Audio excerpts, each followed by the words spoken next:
Hello students, मैं हूं Sunil sir और सनमैटिक्स लर्निंग में आपका स्वागत करता हूं। आज हम लोग क्लास 10th के संस्कृत के पहले अध्याय को पढ़ने वाले हैं। अध्याय का नाम है मंगलम। सबसे पहले समझेंगे कि मंगलम का अर्थ क्या होता है। उसके बाद हम लोग इससे रिलेटेड जो भी चीज़ें यहाँ पर दिया हुआ है अध्याय में उसको पढ़ेंगे। टोटल इस अध्याय में 5 श्लोक दिया हुआ है, पाँचों श्लोक के अर्थ को भी समझेंगे। और फिर इस अध्याय से रिलेटेड जो भी क्वेश्चन आंसर पूछा जाता है, चाहे ऑब्जेक्टिव क्वेश्चन हो या सब्जेक्टिव क्वेश्चन हो, सारे क्वेश्चन को भी हम लोग कवर करने वाले हैं। और ये भी जानेंगे कि सब्जेक्टिव क्वेश्चन का आंसर आप किस प्रकार से लिखेंगे ताकि आपको पूरे अच्छे तरीके से नंबर मिल सके। यदि क्वेश्चन 2 नंबर का हो तो 2 नंबर आपको मिलेगा। और ये वीडियो जो है पूरा वन शॉट वीडियो होने वाला है। किसी भी तरह के जानकारी के लिए आपको कहीं दूसरे जगह पे जाने का कोई ज़रूरत नहीं होगा, चाहे क्वेश्चन आंसर के लिए हो या इस अध्याय से रिलेटेड जो भी चीज़ें हो, हर चीज़ के लिए आपको एक वीडियो में आपको पूरी तरीके से इन्फॉर्मेशन मिल जाएगा। तो चलिए स्टार्ट करते हैं। सबसे पहले समझिए कि मंगलम का अर्थ क्या होता है। यहाँ पर मंगलम अध्याय का नाम है। मंगलम का अर्थ होता है शुभकारी, यानी कि कोई भी कार्य का जब हम लोग आरंभ करते हैं तो हम लोग अपने आराध्य देवताओं से या ईश्वर से प्रार्थना करते हैं कि ये जो कार्य है वो सही से संपन्न हो जाए और किसी तरह की अड़चने न आए, तो इसी को हम लोग बोलते हैं मंगलम। इस अध्याय में यहाँ पर जो मंगलम का बात हो रहा है ये किसी कार्य से रिलेटेड नहीं है, हमारे जीवन से रिलेटेड है। कि हम अगर अपना जीवन प्रारंभ कर रहे हैं या हम अपना जीवन का संवहन कर रहे हैं तो हमें ईश्वर से प्रार्थना करना चाहिए कि हमारे जीवन में किसी तरह की कोई अड़चने ना आए, और अड़चने भी आ जाए तो वो सही ढंग से संपन्न करके हम लोग अपने जीवन को सही ढंग से संपन्न करें, सुचारू रूप से चलाएं। तो ये सारी चीज़ों के रिलेटेड यहाँ पर इस अध्याय में मंगलम के विषय में बताया गया है। तो चलिए सबसे पहले हम लोग जानेंगे कि मंगलम अध्याय में क्या कहा गया है मंगलाचरण के विषय में। ठीक है, तो सबसे पहले यहाँ पर देखिए लिखा है कि उपनिषद वैदिक वांग्मयस अंतिमे भागे दर्शन शास्त्र से सिद्धांतान प्रकटयन्ति। सबसे पहले लिखा है कि उपनिषद यानी कि उपनिषद वैदिक वांग्मयस यानी कि वेद के वाणियों को अंतिमे भागे यानी कि अंतिम भाग के रूप में दर्शन शास्त्र से सिद्धांतान प्रकटयन्ति यानी कि दर्शन शास्त्र के सिद्धांत को प्रकट करता है। इसका अर्थ क्या हुआ कि उपनिषद का जो रचना हुआ है, टोटल 108 उपनिषद है, तो 108 उपनिषद का जो रचना हुआ है वो वेद के रचना के बाद हुआ है।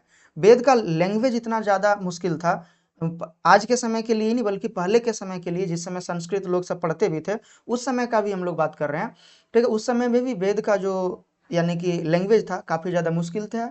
वो आम लोगों के लिए समझ के परे था। तो इसीलिए उसको समझाने के लिए या उससे यानी कि उसको ताकि अच्छे से समझा जा सके उसके लिए अलग से उपनिषद लिखा, जिसके यानी कि वेदों के सिद्धांतों को ही प्रकट करने के लिए उपनिषदों का रचना हुआ। तो इसीलिए कहा गया है कि उपनिषद जो है वेद के वाणियों को अंतिम भाग के रूप में दर्शन शास्त्र के सिद्धांत को प्रकट करता है। यानी कि जो भी चीज़ें वेदों में बताया गया है, गहन ज्ञान के विषय में बताया गया है, उससे रिलेटेड ये यानी कि अवगत करा देता है। टोटल जो 108 उपनिषद हैं, 108 उपनिषद जो है। ठीक है, आगे देखिए लिखा है कि सर्वत्र परम पुरुष से परमात्मना महिमा प्रधानतिया गीयते। और आगे लिखा है कि सर्वत्र यानी कि हर एक जगह पर परम पुरुष परमात्मा का महिमा प्रधान रूप से गाया जाता है। पहले तो बोला गया क्या, आप ऐसे करके समझिए कि वेद जो था बहुत ज़्यादा मुश्किल किताब था, उसको समझने के लिए अलग से उपनिषदों का रचना हुआ, यानी कि हल्के हल्के किताबों का रचना हुआ और उसमें बताया गया सही ढंग से वेद के विषय में। ठीक है, तो ये तो हो गया। और उस वेद में ईश्वर के विषय में बताया हुआ था, गहन ज्ञान था। और जिस ईश्वर के विषय में उस वेद में बताया गया था तो उसी के विषय में बोल रहा है कि सर्वत्र परम पुरुष से परमात्मा न, यानी कि जो पुरुषों में परम है यानी कि श्रेष्ठ है, वो जो परमात्मा है उनकी महिमा हर जगह पर प्रधान रूप से गाया जाता है। फिर आगे देखिए लिखा है ईश्वर के विषय में कि तेन परमात्मना जगत व्याप्तम अनुशासितम च अस्ति।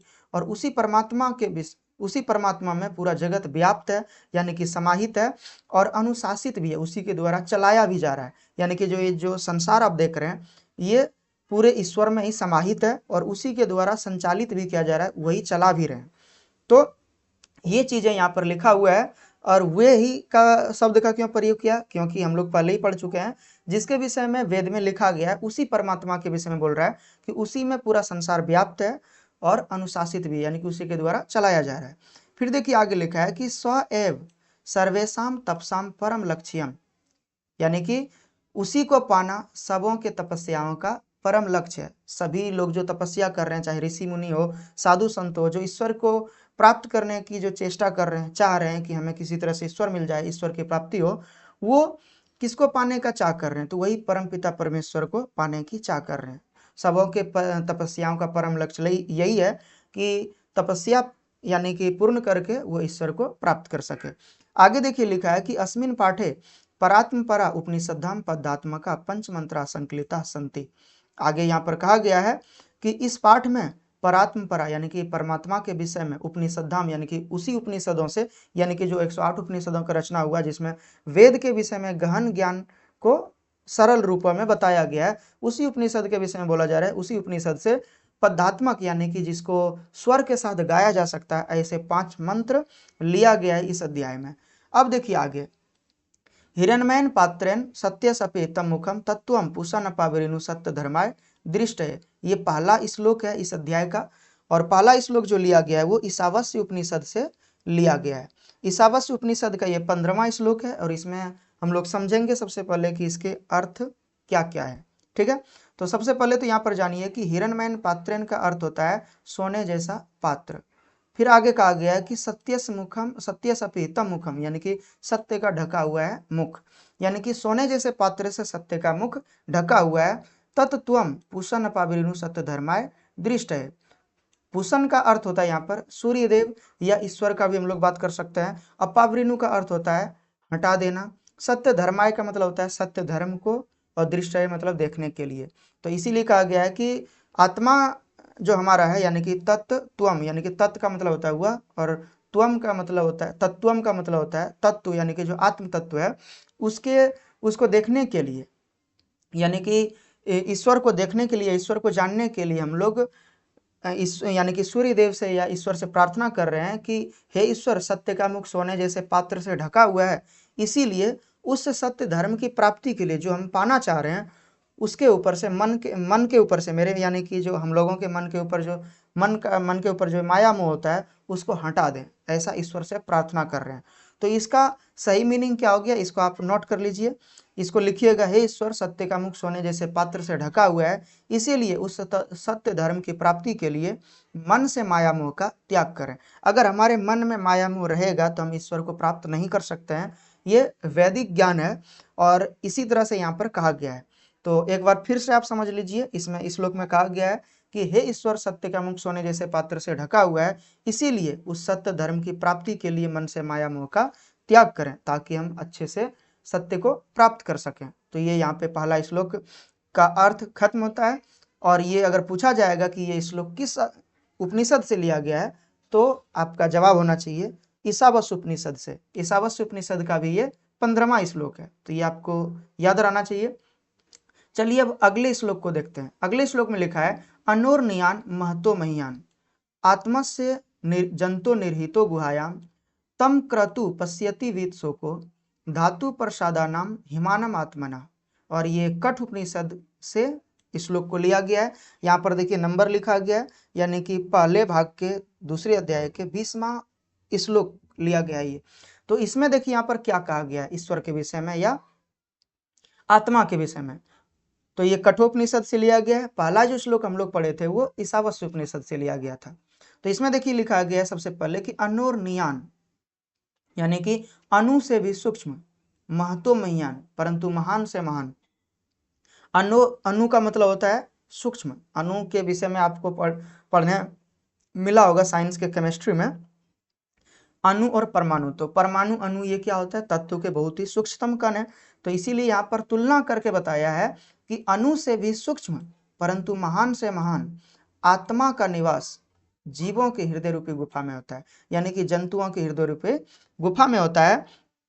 गुहा मतलब होता है गुफा, गुहा का मतलब होता है खाली स्थान या गुफा। ठीक है, तो यही चीज कहा गया है कि अणु से भी सूक्ष्म परंतु महान से महान आत्मा का निवास जीवों के हृदय रूपी गुफा में होता है। आत्मा जो होता है वो अणु से भी सूक्ष्म है, बहुत अधिक सूक्ष्म है, लेकिन महान से महान है। अब सोच के देखिए कि आत्मा जब किसी के शरीर से निकल जाता है तो उसके वजन में कोई कमी नहीं होता है, बहुत ही सूक्ष्म है। और अगर निकल जाता है तो पूरा शरीर जो है पूरा वो बेकार पड़ जाता है, कोई काम का नहीं रहता है। ठीक है, जो व्यक्ति जिस व्यक्ति के शरीर में जब तक आत्मा रहता है तब तक उसका शरीर पूरे तरीके से संचालन करता है, सही ढंग से काम काज करता है। लेकिन वही आत्मा जब निकला उसके बाद पूरा शरीर सब कुछ वैसा का वैसा ही पड़ा रह जाता है, लेकिन कुछ भी काम नहीं कर पाता है। तो इसीलिए कहा गया है कि आत्मा जो है अणु से भी सूक्ष्म है परंतु महान से महान है, और इसका निवास जीवों के हृदय रूपी गुफा में होता है, यानी कि आत्मा का निवास हृदय में होता है। तो ये आपको याद रखना है, ठीक है। उसके बाद लिखा है तम क्रतु पश्यति वीतसो को।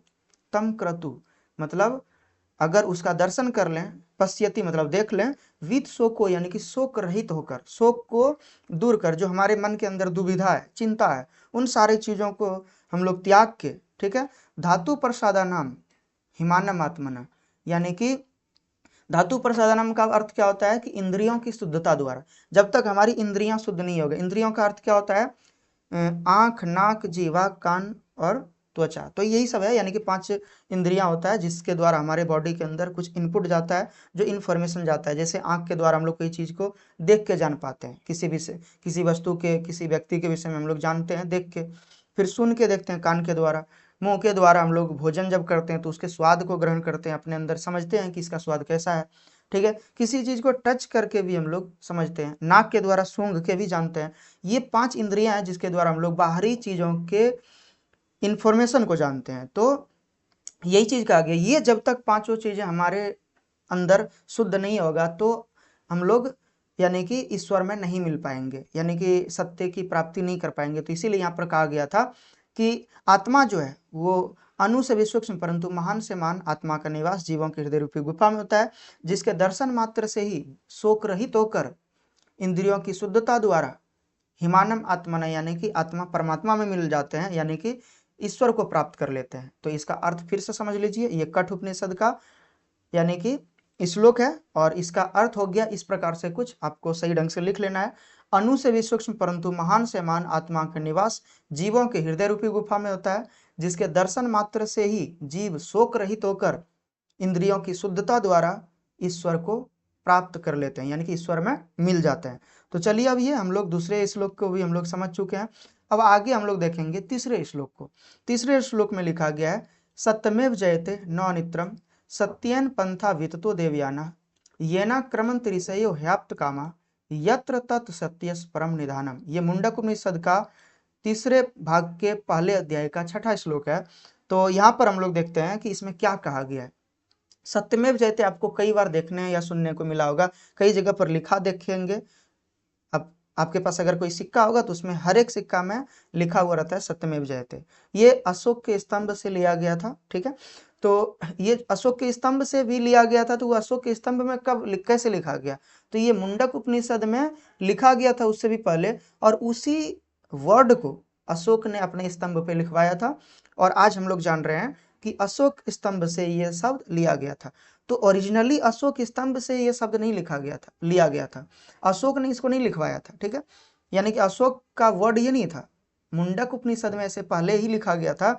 और उसी विचारधारा, जब मान लीजिए कि हमको ये लाइन बहुत अच्छा लगा, बहुत अच्छा विचारधारा है, तो इसको हम कहीं अपने काम के चीजों में लिख दिए। तो उसी तरह से अशोक ने अपने स्तंभ पर ये शब्द लिखवाया था कि सत्यमेव जयते, यानी कि सत्य की ही जीत होती है। लेकिन ओरिजिनली ये वर्ड कहाँ से आया है, तो मुंडक उपनिषद से। अगर पूछा जाएगा आपके एग्जाम में कि सत्यमेव जयते कहाँ से लिया गया है, किस उपनिषद से लिया गया है, तो मुंडक उपनिषद से लिया गया है। तो ये आपको याद रखना है, ठीक है।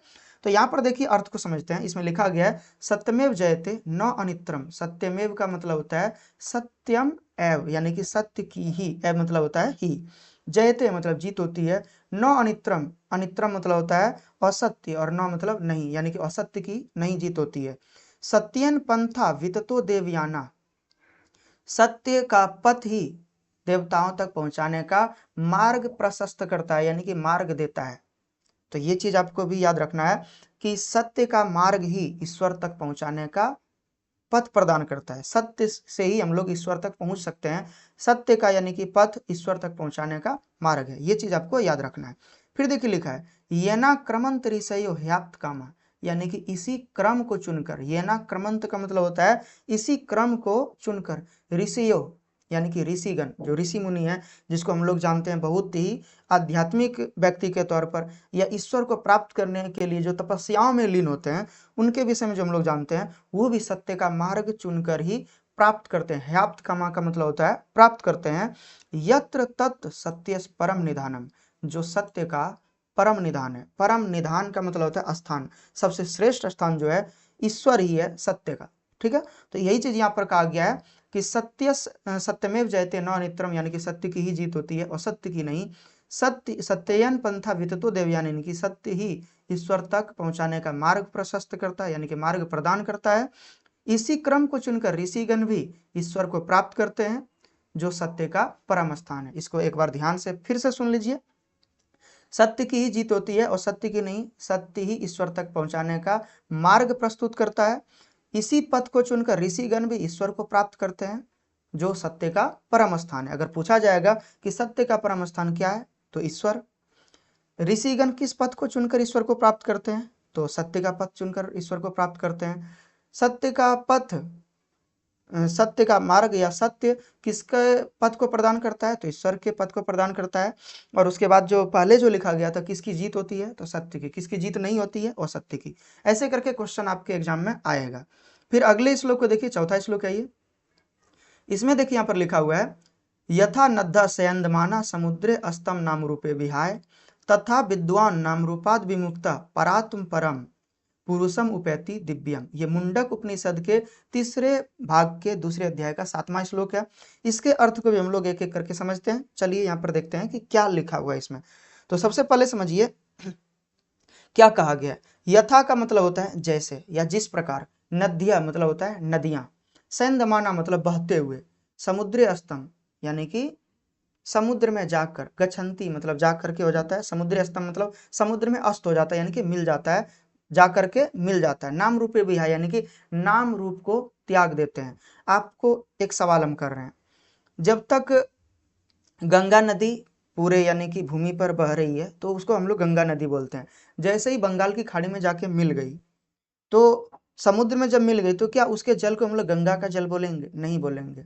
वो जल गंगा का जल नहीं है, यानी कि अपने नाम को खो दिया। गंगा का जो जल था या गंगा का जो जल के अस्तित्व, गंगा जल का जो अस्तित्व था, वो पूरी तरीके से खत्म हो गया। तो यही चीज यहाँ पर कहा गया है कि जिस प्रकार से बहती हुई नदियां समुद्र में मिल करके, बहती हुई नदियां समुद्र में मिल करके अस्तित्वहीन हो जाती है, अपने नाम रूप को खो देती है, उसी प्रकार से लिखा है। तथा यानी कि उसी प्रकार, यथा मतलब जिस प्रकार, तथा मतलब उसी प्रकार, उसी प्रकार विद्वान नाम रूपाद विमुक्ता, यानी कि नाम रूप से मुक्त होकर परात्म परम पुरुषम उपैति दिव्यम, यानी कि वो जो दिव्य पुरुष है, यानी कि दिव्य परमात्मा स्वरूप जो दिव्य पुरुष है, उसमें मिल करके विद्वान गण भी उसी तरीके से यानी कि नाम रूप से मुक्त हो जाते हैं, जिस प्रकार से नदियां, बहती हुई नदियां समुद्र में मिल करके अस्तित्वहीन हो जाती है। ठीक है, तो इसका अर्थ आप समझ चुके हैं। अब इसके अर्थ को थोड़ा सही ढंग से लिख लीजिए। अब सुटेबल ढंग से अगर लिखिएगा तो ज्यादा नंबर आपको मिलेगा। ठीक है, अच्छे तरीके से 2 नंबर ही देगा, 3 नंबर आपको नहीं देगा, ये चीज तो फिक्स ही है। लेकिन समझिए, तो यहाँ पर देखिए क्या कहा गया है कि जिस प्रकार से बहती हुई नदियां समुद्र में मिलकर अपने नाम रूप को खो देती है, अस्तित्वहीन हो जाती है, यानी कि जिस प्रकार बहती हुई नदियां समुद्र में मिलकर अस्तित्वहीन हो जाती है, उसी प्रकार विद्वान भी ईश्वर को पाकर अपने नाम रूप से मुक्त हो जाते हैं। तो ये इसका अर्थ हो गया। तो आपको कंप्लीटली समझ में आ गया होगा। अब हम लोग आगे अगले श्लोक को देखेंगे। ये 5वां श्लोक है, अंतिम श्लोक है। ठीक है, तो इसमें देखिए लिखा है, वेदामेतम पुरुषम महांतम आदित्य वर्णम तमसा प्रस्तात् तमेव विदित्वाति मृत्यु इति न अन्य पंथा विदते अयनाय। ये श्वेताश्वर उपनिषद से लिया गया है और श्वेताश्वर के उपनिषद के तीसरे अध्याय का 8वां श्लोक है। तो सबसे पहले इसके अर्थ को समझिए। क्या लिखा है, वेदा में तम पुरुषम महांतम आदित्य वर्णम तमसा परास्तात्। आदित्य वर्ण का मतलब क्या होता है, सूर्य के प्रकाश के समान। तमसा मतलब होता है अंधकारमयी। ठीक है, वेदा में तम मतलब वेद जो है, ठीक है, वो आदित्य वर्ण सूर्य के समान है। तो यही चीज यहाँ पर कहा गया है कि इस अंधकारमयी संसार में, यहाँ पे तमसा प्रस्तात् मतलब क्या होता है, तमस को दूर करने वाला। ठीक है, यानी कि अंधकार को दूर करने वाला। तमस का मतलब होता है अंधकार। तो ये चीज यहाँ लिखा है कि जो इस अंधकारमयी संसार जो है, उसमें वेद आदित्य वर्ण सूर्य के समान है। तो इसीलिए कहा गया है कि वेद इस अंधकारमयी संसार में आदित्य वर्ण सूर्य के समान है। और आगे क्या लिखा, तमेव यानी कि इसके अध्ययन से, विदित्वाति मतलब इसके विद्याओं को ग्रहण करके, मृत्युम इति मृत्यु पर, क्या लिखा है, तब विदित्वाति मृत्यु इति यानी कि मृत्यु पर विजय पाया जा सकता है। क्योंकि क्या लिखा है, न अन्य पंथा विदते अयनाय, यानी कि क्योंकि इसके पढ़ने के अलावा कोई दूसरा रास्ता नहीं। अगर आपको मृत्यु पर विजय पाना है, यानी कि मृत्यु से डरना नहीं है, मृत्यु से भय आपको ना लगे, ये चीज आपको चाहिए, तो आपको वेद के ज्ञान को पाना काफी आवश्यक है आपके लिए। ठीक है, तो यही चीजें हैं। जो भी व्यक्ति को देखते हैं जो बहुत बड़े सन्यासी हैं या बहुत बड़े व्यक्ति हैं जिसके पास बहुत ज्यादा ज्ञान है, ऋषि मुनि है, वो मरने से नहीं डरते हैं। रीजन क्या है उसका, क्योंकि वो वेद को पढ़ चुके हैं, वो मृत्यु के सच्चाई को जान चुका है, तो इसीलिए उसको किसी तरह के का डर नहीं लगता है मृत्यु से। ठीक है, जबकि वही साधारण व्यक्ति जो देखते हैं जो बहुत ज्यादा पाप किए हुए रहते हैं, उसको मरने से डर लगता है, क्योंकि उसको पता है कि कुछ समय के बाद ये जो भी चीजें हम अपने जीवन में पूरा गलतियां की हैं, उनका सारा हिसाब किताब मिलने वाला है।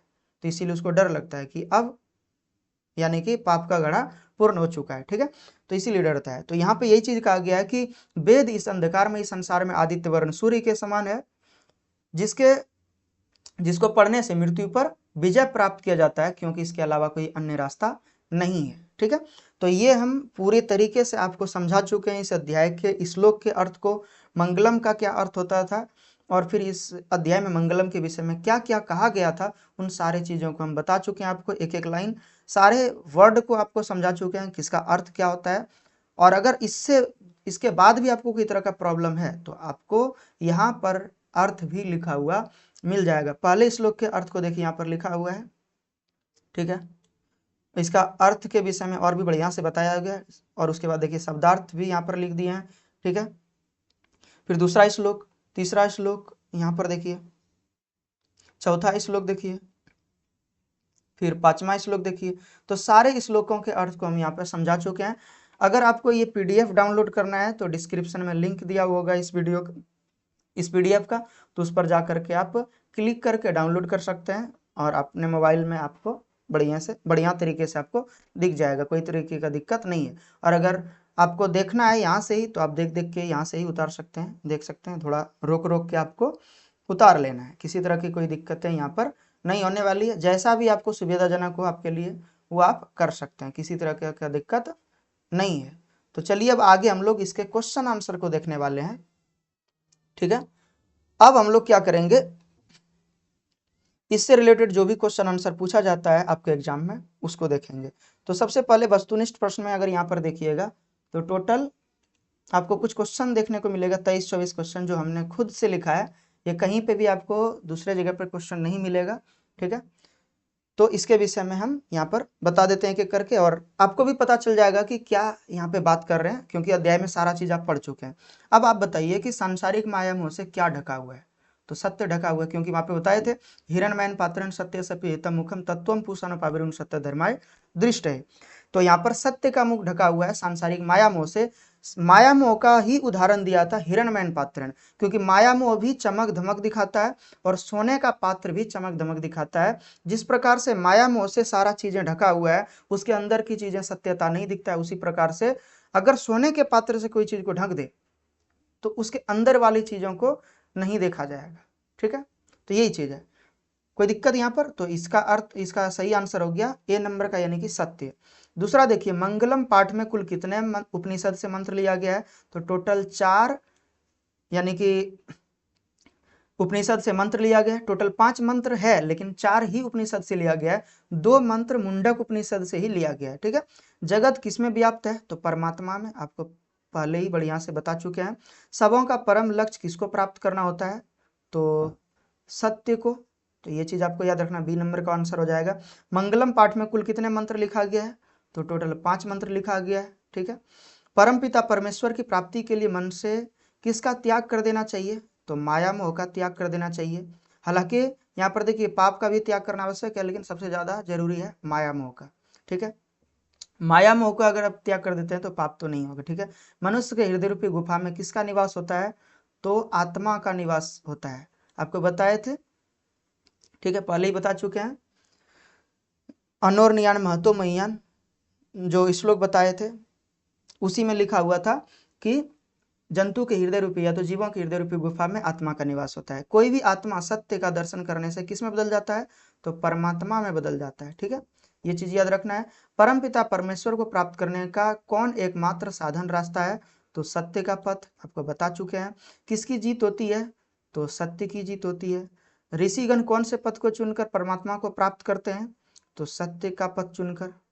ठीक है, बताए थे येना कर्मंत ऋषि ह्याप्त कामा यत्र तत्सत्यस परम निधानम, यानी कि इसी पथ को चुनकर ऋषिगण भी ईश्वर को प्राप्त करते हैं जो सत्य का परम स्थान है। नदियां समुद्र में मिलकर क्या हो जाती है? तो अस्तित्वहीन हो जाती है। ठीक है, विद्वान परमात्मा को पाकर क्या हो जाते हैं? तो मुक्त हो जाते हैं, यानी कि एक तरह से जिसको बोला गया ना कि मोक्ष की प्राप्ति हो गया। मुक्त का मतलब हो जाता है वही मोक्ष की प्राप्ति हो जाना। ठीक है, उसके बाद लिखा है वेद किसके समान है? मोक्ष का अर्थ होता है, आपको याद रखना, मोक्ष का अर्थ होता है मुक्ति मिल जाना। मुक्त मतलब स्वतंत्र हो जाना, किसी चीज से आसक्त नहीं होना। ठीक है, उसके बाद देखिए वेद किसके समान है? तो वेद सूर्य के समान है, ये आपको बता चुके हैं। जीव वेद ब्रह्म रूपी ज्ञान को पढ़कर किस पर विजय प्राप्त करना चाहते हैं? तो मृत्यु पर विजय प्राप्त करना चाहते हैं। ये चीज आपको याद रखना है। उपनिषद किससे संबंधित है? तो वेद से संबंधित है, वेद से ही रिलेटेड सारा चीज लिखा हुआ है इसमें। वेद को पढ़ने से किसकी उत्सुकता होती है? ईश्वर को पाने की? नहीं, आध्यात्मिक खोज की होता है। ठीक है, हालांकि ये आपको यहाँ पे ऑप्शन में नहीं देना चाहिए, हम बहुत समय पहले ही सारे क्वेश्चनों को लिखे हैं। ठीक है, तो ज़्यादा दिक्कत नहीं है, कोई कंफ्यूजिंग ऑप्शन तो नहीं देगा, लेकिन हाँ यहाँ पर आध्यात्मिक खोज की ज़्यादा अच्छा होगा, ज़्यादा सुटेबल ये आंसर है। ठीक है, मंगलम पाठ में सत्य का मुख किसके द्वारा ढका हुआ होने की बात की गई है? तो सोने जैसे पात्र से, यानी कि मंगलम पाठ में सत्य का मुख किससे ढका हुआ होने की बात किया गया है? सोने जैसे पात्र से। सत्य का परम स्थान क्या है? तो परमात्मा। वेद को पढ़कर विद्वान किस में मिल जाते हैं? तो ईश्वर में मिल जाते हैं, स्वर्ग में नहीं मिलता है। स्वर्ग में तो जगह मिलता है, ठीक है, स्वर्ग में नहीं मिलता है। ठीक है, ईश्वर में मिलते हैं। फिर आगे देखिए लिखा है कि हिरण्मयन पात्र सत्य सपेतम मुखम तत्वम पुषान अप्रवणु सत्य धर्माय दृष्ट। ये जो श्लोक है वो श्लोक किस उपनिषद से लिया गया है? तो उपनिषद ईशावास्य उपनिषद से। यहाँ पर देखिए आंसर लिख दिया है। ठीक है, अन्नोरनियान महत्व महियान वाला जो श्लोक है उसको कहाँ से लिया गया है? तो कठोपनिषद से। सत्यमेव जयते ये श्लोक कहाँ से लिया गया? तो मुंडक उपनिषद से। ये आपको याद रखना पड़ेगा। यथा सेंदमाना समुद्री स्तंभ नाम रूपे विहाय, जो बताए थे श्लोक, वो श्लोक जो लिया गया है वो मुंडक उपनिषद से लिया गया है। और वेदा महत्तम पुरुषम महानतम जो लिखा गया था श्लोक, वो श्वेतासुर उपनिषद से लिया गया है। तो वो सारी चीजों को आपको याद रखना है। अब सब्जेक्टिव क्वेश्चन के विषय में हम लोग बात करते हैं। लघु उत्तरीय क्वेश्चन भी पूछा जाता है इस अध्याय से। इस अध्याय से रिलेटेड जो भी क्वेश्चन होगा, यहाँ पे 12-13 क्वेश्चन हम सब्जेक्टिव क्वेश्चन भी लिखे हैं, साथ में इसका आंसर भी दिए हैं। तो सबसे पहले तो आपको कोशिश करना है कि ये क्वेश्चन को लिखना है और इस क्वेश्चन का आंसर आपको खुद से लिखना है, क्योंकि आपको हम पढ़ा चुके हैं, सारी चीज़ों के विषय में जानकारी हम बता चुके हैं। किसी तरह की कोई दिक्कत कहीं पे भी नहीं होने वाली है, अगर आप ध्यान से सुने होंगे। ठीक है, तो आपको अच्छे से समझ में आ जाएगा कि हम यहाँ पे क्या बात कर रहे हैं। पहले क्वेश्चन में जैसे देखिए यहाँ पर लिखा हुआ है कि मंगलम पाठ के आधार पर ईश्वर को प्राप्त करने के पथ का वर्णन करें।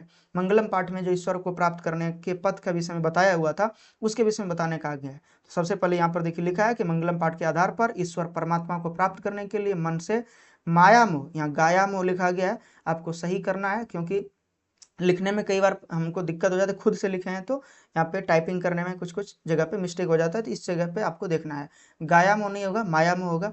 माया मोह को त्याग कर देना चाहिए, तभी उस सत्य स्वरूप परमात्मा को प्राप्त किया जा सकता है। और जब जीव अपने हृदय में स्थित आत्मा का साक्षात्कार करता है, मतलब अपने विषय में जानता है, अपने आत्मा के विषय में जानता है, तो वह सारे सांसारिक बंधनों यानी कि माया मोह से मुक्त होकर ईश्वर को प्राप्त हो जाते हैं। विद्वान या ज्ञानी जन ईश्वर में कैसे मिल जाते हैं, समझाइए।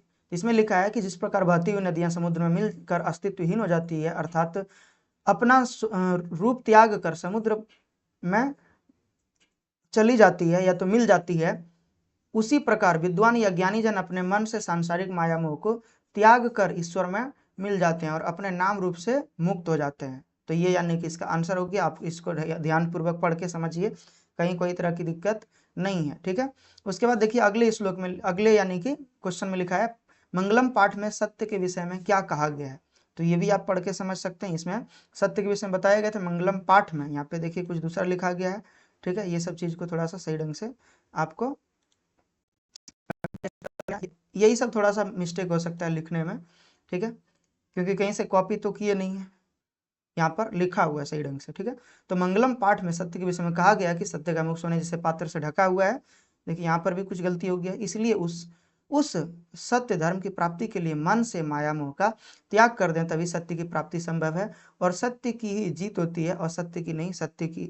सत्य ईश्वर तक पहुंचने का एक मात्र मार्ग है जिसका प्रयोग कर ऋषिगण भी ईश्वर को प्राप्त करते हैं। आपको पता चल जाएगा कि कहाँ पर क्या लिखा हुआ है। थोड़ा सा गलती है, अगर थोड़ा मान लीजिए कि हो सकता है कि हम जो पीडीएफ वहाँ पे वीडियो के डिस्क्रिप्शन बॉक्स में अपलोड करेंगे तो उसको सुधार भी दें, कोई तरह की दिक्कत है नहीं है। लेकिन यहाँ पर देखिए, पहले हम इसको पढ़ नहीं थे, डायरेक्टली बनाए और उसके बाद फिर यानी कि कॉपी में लिखने के बाद उसको स्कैन करने के बाद फिर हम उसको यानी कि उसके जितने भी फॉन्ट थे उसको अपलोड करके यहाँ पे यानी कि वर्ड में कन्वर्ट कर लिया, तो वहाँ पे स्कैन करने में कुछ प्रॉब्लम आ जाता है कभी कभी, तो वो सब के कारण यहाँ पे प्रॉब्लम आया हुआ है। ठीक है, लेकिन कहीं कोई दिक्कत नहीं है, इसमें जो भी चीज़ें हैं सुधार के आपको पीडीएफ मिल जाएगा, कोई तरह का दिक्कत नहीं होने वाली है।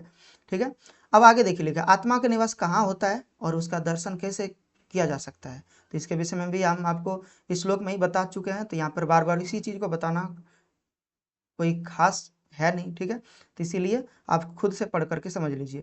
वेद की विशेषता का वर्णन करें, वेद की क्या विशेषता है, तो वेद इस अंधकार में, इस संसार में आदित्य वर्ण सूर्य के समान है, जिसको पढ़कर विद्वान या ज्ञानी जन मृत्यु पर विजय प्राप्त करते हैं, क्योंकि इसके अलावा कोई अन्य रास्ता नहीं है। इसके साथ साथ आप ये भी लिख सकते हैं कि वेद में ईश्वर के विषय में, आत्मा के विषय में, कर्तव्य अकर्तव्य के विषय में, सारी चीजों के विषय में बताया हुआ है। ठीक है, ईश्वर या सत्य क्या है इसके विषय में यहाँ पर देखिए लिखा हुआ है, हम पहले भी श्लोक में बता चुके हैं, यहाँ पर भी लिखा हुआ है। ठीक है, सत्य का मुख कैसे और किससे ढका हुआ है, ये भी यहाँ पर देखिए क्वेश्चन का आंसर देख सकते हैं।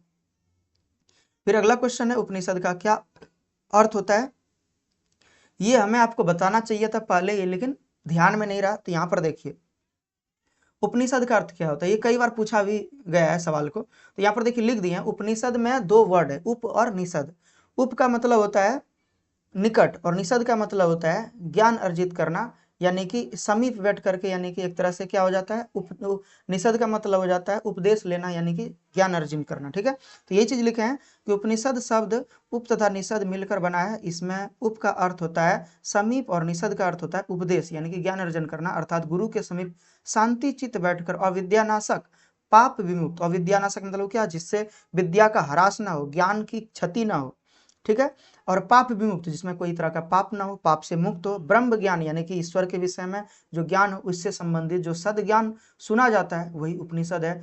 उपनिषद के विषय में इतनी अच्छी चीजें यहाँ पर लिखा हुआ है, अगर उपनिषद आप पढ़ेंगे तो उसका बहुत पॉजिटिव इम्पैक्ट पड़ता है लाइफ में। ठीक है, अगर कभी लाइफ में मौका मिले तो जरूर पढ़िए, मैं तो यही कहूँगा। ठीक है, उसके बाद देखिए यहाँ आगे लिखा है कि उपनिषद हमें क्या सिखाती है, तो उपनिषद हमें आदर्श जीवन संबंधी ज्ञान सिखाती है। ठीक है, जिसमें व्यक्ति को निष्पक्ष भाव से कर्म करने, सुख दुख, लाभ हानि, मान अपमान आदि में समान रहने की सीख देती है तथा सत्य धर्म को प्राप्त करने की सलाह देती है। बहुत ही बेहतरीन क्वेश्चन है, ये सब क्वेश्चन पूछा जा सकता है, बहुत ही अच्छे तरीके से आपको तैयारी करना है और पढ़ना है। ठीक है, उसके बाद देखिए लिखा है ईशावास्य उपनिषद के अनुसार हमें ईश्वर से क्या प्रार्थना करना चाहिए। ईशावास्य उपनिषद के अनुसार हमें ईश्वर से यह प्रार्थना करना चाहिए कि हे ईश्वर, हमारे मन से माया मोह को हटा दें, जो पहला श्लोक में बताया गया था, ताकि हम परम सत्य की प्राप्ति कर सकें। अगर हमारे मन के अंदर माया मोह रहेगा तो हम ईश्वर को नहीं प्राप्त कर सकते हैं, ये चीज तो आपको पता ही होगा, तो इसीलिए यहाँ पर लिखा है। ठीक है, और हम इस जीवन मरण की क्रिया से मुक्त हो सके, यानी कि जीवन मरण का जो यानी कि हम लोगों का एक चलते रहता है फेरबदल, तो ये चीज से मुक्त हो सके। ठीक है, शायद आप कभी भी भागवत कथा सब में या कहीं पे भी धार्मिक क्रियाकलाप जहाँ हो रहा होगा, अगर वहां गए होंगे तो ये सारी चीजों के विषय में आपको सुनने मिलेगा। आगे लिखा है कि कठ उपनिषद में आत्मा के विषय में, यहाँ आमा लिखा गया है, आत्मा के विषय में क्या कहा गया है, तो देखिए बताया गया, तो उपनिषद कठ उपनिषद में आत्मा के विषय में कहा गया है कि जीव के हृदय रूपी गुफा में सूक्ष्म से सूक्ष्म और महान से महान आत्मा का आत्मा सत्य के रूप में स्थित है, और जब जीव सांसारिक माया मोह को त्याग कर उस सत्य का दर्शन करता है तो उसकी आत्मा परमात्मा में मिल जाती है और सांसारिक बंधनों से मुक्त हो जाते हैं। तो ऐसा कहा गया था, बता चुके हम। मुंडक उपनिषद में सत्य के विषय में क्या कहा गया था, देखिए सारे चीजों को हम आपको पहले ही बता चुके हैं, अब आपके ऊपर डिपेंड करता है कि कितना बेहतर तरीके से लिखिएगा। हम आपको एग्जाम्पल के तौर पर ये लिख दिए हैं, ऐसा जरूरी नहीं है कि आपको यही क्वेश्चन का आंसर आपको एग्जाम में भी जाके लिख देना, ऐसा जरूरी नहीं है। आपको होना चाहिए कि हम खुद से कैसे लिखें। ठीक है, ये चीज होना चाहिए, और अगर मान लीजिए कि आपके पास वो थोड़ा अभी कैपेसिटी नहीं डेवलप हुआ है तो यहाँ से आप देख के लिख सकते हैं, ज्यादा बेहतर होगा। ठीक है, लेकिन उससे भी ज़्यादा बेहतर क्या होगा, अगर आप खुद से बना करके बढ़िया ढंग से लिख सकें। हो सकता है कि इससे भी बेहतर आप खुद से लिख सकें, तो ये चीज़ आपको याद रखना है, ठीक है। आगे देखिए लिखा है 13वां श्लोक, 13वां यानी कि प्रश्न जो है श्वेताश्वर, यहाँ पे देखिए थोड़ा गलत लिखा गया है। श्वेताश्वर उपनिषद में हमें वेद के विषय में क्या बताती है, श्वेताश्वर हमें वेद के विषय में क्या बताती है। तो यहाँ पर लिखा है वेद ईश अंधकारमयी संसार में आदित्य वर्ण सूर्य के समान है, जिसको विद्वान या ज्ञानी जन पढ़कर मृत्यु पर विजय प्राप्त करना चाहते हैं, क्योंकि इसके अलावा कोई अन्य रास्ता नहीं है। तो ये चीज हो गया पूरा कंप्लीटली खत्म। यानी कि पहला अध्याय में आप चाहे मंगलम से रिलेटेड कोई भी चीजों को पूछा जाए, चाहे फिर ये पांचों श्लोक के अर्थ को पूछा जाए, चाहे क्वेश्चन आंसर को पूछा जाए, किसी भी तरह का कोई भी तरह का क्वेश्चन है, किसी भी प्रकार का आपको कोई डाउट यहाँ तक में होने वाला नहीं है। इसके एक्स्ट्रा कुछ भी क्वेश्चन नहीं आएगा। इतना अगर आपको तैयारी करके या इतना अगर तैयारी करके आप एग्जाम में जाते हैं तो किसी तरह की परेशानी नहीं होगी, ठीक है।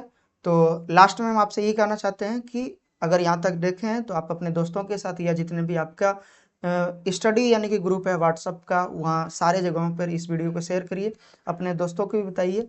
और आगे आने वाले टाइम में आपको 1 से 2 दिन के अंदर फिर आपको दूसरा अध्याय, तीसरा अध्याय, चौथा अध्याय, हर एक अध्याय का आपको मिल जाएगा। टोटल आपको सिलेबस बताएंगे, पूरा अनुवाद के चीज़ों को भी बताएंगे, किस तरीके से आपको अनुवाद बनाना है, व्याकरण के सारी चीज़ों को बताएंगे, गद्यांश किस तरह से लिखना है, इन सारे चीज़ों के विषय में हम आपको एक एक करके वीडियो में बताएंगे, ठीक है। तो अपने दोस्तों के साथ शेयर करिए। और बाकी किसी भी तरह की कोई दिक्कत हो तो आप अपने यानी कि आप कमेंट बॉक्स में लिख सकते हैं। किसी तरह की परेशानी हो तो कोई भी अध्याय से रिलेटेड तो आप लिख के भेज सकते हैं। मैं आपके क्वेश्चन का जवाब देने का प्रयास करूंगा। मिलते हैं अगले वीडियो में, तब तक के लिए जय हिंद।